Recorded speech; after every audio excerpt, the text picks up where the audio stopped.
مأموریت بزرگ شاگردان خمس و شاگردان نکونام که میخوان روند پیروزی هاشون حفظ بشه. سلام، من امید هستم. اینجا کانال کارنه در به پیشبازی استقلال و ترقدور برسیم.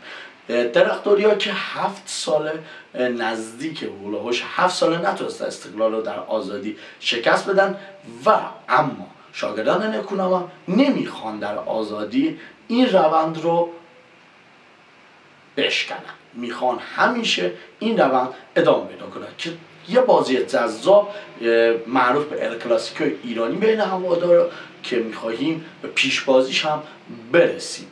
شاگردان خمس سخت در حال تمرین هستن که نذارن استقلالی ها در آزادی پیروزی هاشون و نباختن هاشون به ترقدور رو 7 سال به بیشتر رو به اتمام بزنن و با پیروزی به تبریز برگردن.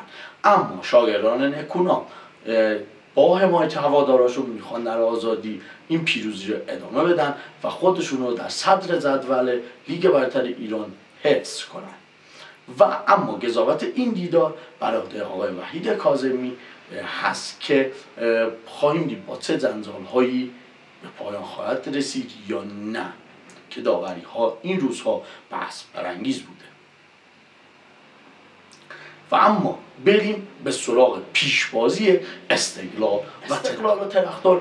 9 دیدار مجموعاً 9 بار به مساوی هم رفتن که 10 بارش استقلال برده، 6 بارش ترقدور برده و 3 بارش هم مساوی به پایان رسیده که آخرین دیدار استقلال و ترقدور بازی معروف 7-1 استقلال در آزادی هست که قبل 2-1 ترقدور استقلال برده، 2-0 ترقدور برده، 1-0 استقلال برده، 1-0 ترقدور برده، 2-1 استقلال برده، 3-1 استقلال برده، 3-2 ترقدور برده، 0-0 مساوی شده سال 1399 و در سال 1398 در اون بازی معروفی که استراماچونی روی نیمکت بوده در یادگار امام با هتریک شیخ دیاباته استقلال 4-2 ترقدور رو شکست داده بود که الان ترقدوری ها میخوان این رو جبران کنن